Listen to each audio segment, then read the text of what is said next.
Coming in at number 14 is Konnan, because apparently the camera cut off when it wasn't supposed to.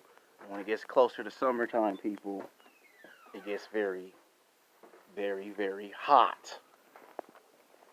So like I said, he's a professional wrestler, and at the time he became the second or third Cuban to break into professional wrestling, and basically they had never had nobody in history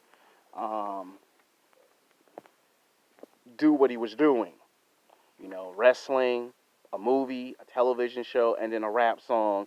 And you see, if it wasn't for him, if you fast forward 15, 16 years today, you would never had nobody doing, you know, Cuban rap, Latino rap. So it's just a shame and a tragedy that nobody gives Konnan the respect that he deserved. He did wrestling, he did movies, television, and he also put out rap songs. Coming in at number 13 is Salma Hayek. I do have a Hollywood crush on Salma Hayek. Very beautiful, very physically, sexually attractive, even for a girl that's in her 40s or early 50s. I've seen her twice at the Grove. Yeah, I see a lot of my favorite crushes at the Grove. Now, she's been in a lot of movies. She was in a movie called Dusk Till Dawn, which I think was by far her biggest movie performance to date. She was in Dusk Till Dawn, where she had the snake on her, which it takes a lot of courage to have a snake on you. Like, I couldn't do it because I'm afraid the snake might bite my ass, but she did it and she was fearless. I was like, damn. So this woman got a lot of guts. Like, these are some one tough some of a bitches. And then she popped up in a movie called Desperado, Once Upon a Time in Mexico. Those were some good ass films directed by Rob Rodriguez. They were the shit. Then she did a movie called The Faculty. Then she ended up in the Spy Kids movies. So she's basically been in the game for like 2.5 decades. And she still looked fine as hell. She did some television, and she even did a romantic comedy movie called Fools Rush In, which was a good romantic comedy. So she has good acting range.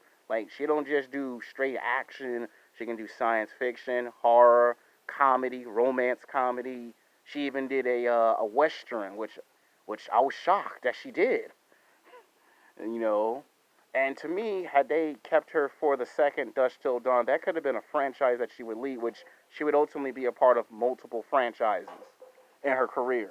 Coming in at number 12 is Arian Dawson, another one of my crushes. Yeah, she is fine as hell for a Puerto Rican chick. I mean, just fine. She was in He I Got Game with Denzel Washington. She got to appear in a whole bunch of Robert Rodriguez movies. There's Death Proof. She popped up in there. Beat the shit out of Kurt Russell. Stuff of Legends. I'm sure Kurt Russell wouldn't mind. You don't mind, do you, Kurt Russell? She was in that. She eventually popped up in Sin City 1 and 2, which, why is it kept closed? That's probably why I went to go watch both those movies, because she played Gale. Like, reading the comic book of Gale and then finding an actress to play that character, and she put on the weight and looked like the character.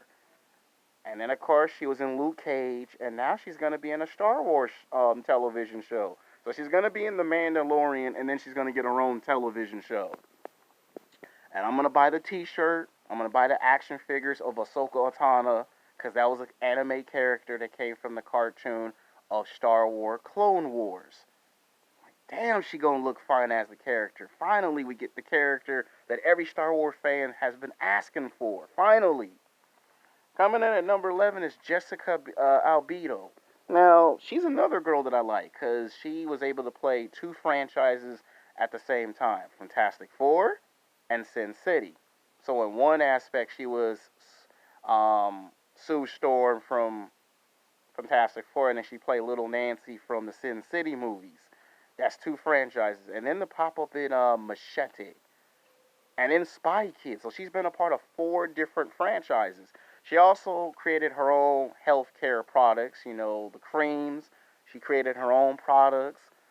She also did a movie called Honey. She looked bad in that ad. She looked bad in that damn movie. Like, when you watch the movie, you forget Jada Kiss is rapping. You just see her, like, damn, this woman is fine. I mean, Honey, that first Honey movie was good. Now, Honey 2 and 3 ain't nowhere near as good as the first one, but I didn't know she could dance her ass off like that. I was like, shit, that's her? Like, god damn. And then she did that television show, like I said, called Dark Angel for 3 seasons, directed by James Cameron. That was kind of like Navid Nikita in a way, if you think about it. All right, coming in at number 10 is Sofia Varga. Now, Sofia Varga is one of these chicks that's from Colombia. God damn, the women is fine as hell. If we didn't have the accident, I have my passport, learn how to speak the language, and spit a lot of game. She is better known as a swimsuit model, a supermodel, and then she broke into television and film. She did a movie called Soul Plane. She was in the movie, but what I like her for is her portrayal in the movie of Machete, the second one where she's screaming to get back at the main character, Machete! She was sexy and fine as hell in that movie. And she was on a sitcom of the television show where she was the main character. And then there's the soap commercial, shampoo commercial. Damn, that woman looked fine. Even for her age, she looked good. So, Joe Mostello, you one lucky son of a bitch. Alright, coming in at number 9, tied at number 9 is Jennifer Lopez and Eva Mendes.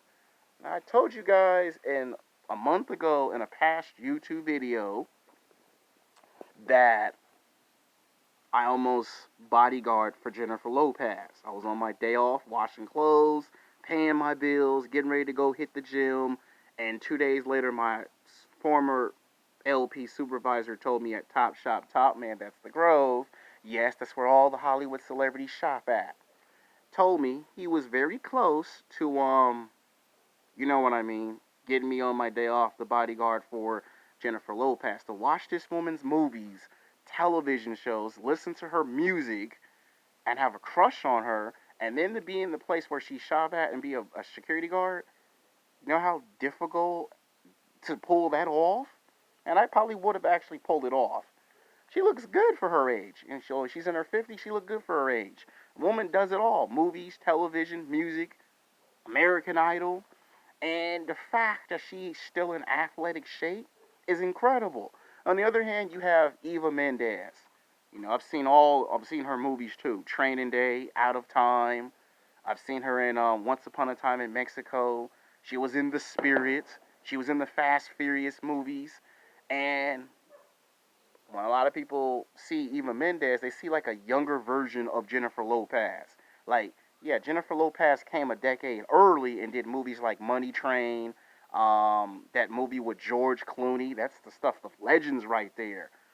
She was the hero and George Clooney was the villain. Yeah, it was a good ass movie with J Lo in it. And then of course years later, she does a movie called The Boy Next Door. So she shows that she still got acting range. And even Mendez's career is on fire because of these Fast and Furious movies. So gotta have both of them on here. Coming in at number 8 is Michelle Rodriguez, another one of my all-time crushes. I told you before, I like her in the Fast and Furious movies, but to me, she truly shines when she does Machete and Machete Kills. Both those Machete movies, they're more funnier and entertaining because of the way she talks shit in the movies. Like when she got frozed and Mel Gibson was the villain and she put up the F you finger. I just thought that was fucking hot when she did it. Because you could imagine her do something like that in real life. And I actually know a girl that I went to work with at Santa Monica that actually reminds me of Michelle Rodriguez. The talking back, yeah, I'm small, but I'm gonna kick your ass, you know. And then of course she was in Resident Evil, she was in Blood Rain, she's in the Fast and Furious, Machete, and don't be surprised or shocked that if one day she gets her own Fast and Furious spinoff called Letty. I mean, you could spin off half the characters in that franchise and give them their own movie, and I'll probably still go watch it because it's Michelle Rodriguez. We know she gonna kick some ass. Coming in at number 7 is gonna be Carlos Estevez. If you don't know who that is, you might want to learn how to learn who that is, because that's Charlie Sheen. That's his English name, but we like this name. It's much better. If we did not have the accident, people, I probably would do this whole entire video in Spanish to show real 110% respect. He is one of my favorite actors. He came in the late 80s, early 90s. He did a lot of action comedies, and then he started doing straight action movies. And he was good at doing these movies.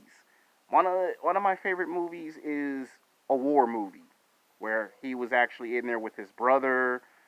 There was William Dorff and two other veteran actors. And I forgot the name of the movie, but it was a war movie. It was a badass war movie, and he got in shape for that movie and started taking acting real serious. And then of course there's those television shows that he do. But when they popped him up in the second Machete and he had the gun as a president, I said, now that's a badass right there. I said he got guts. I like it. So he's on the list because he pretty been in the game for quite a while.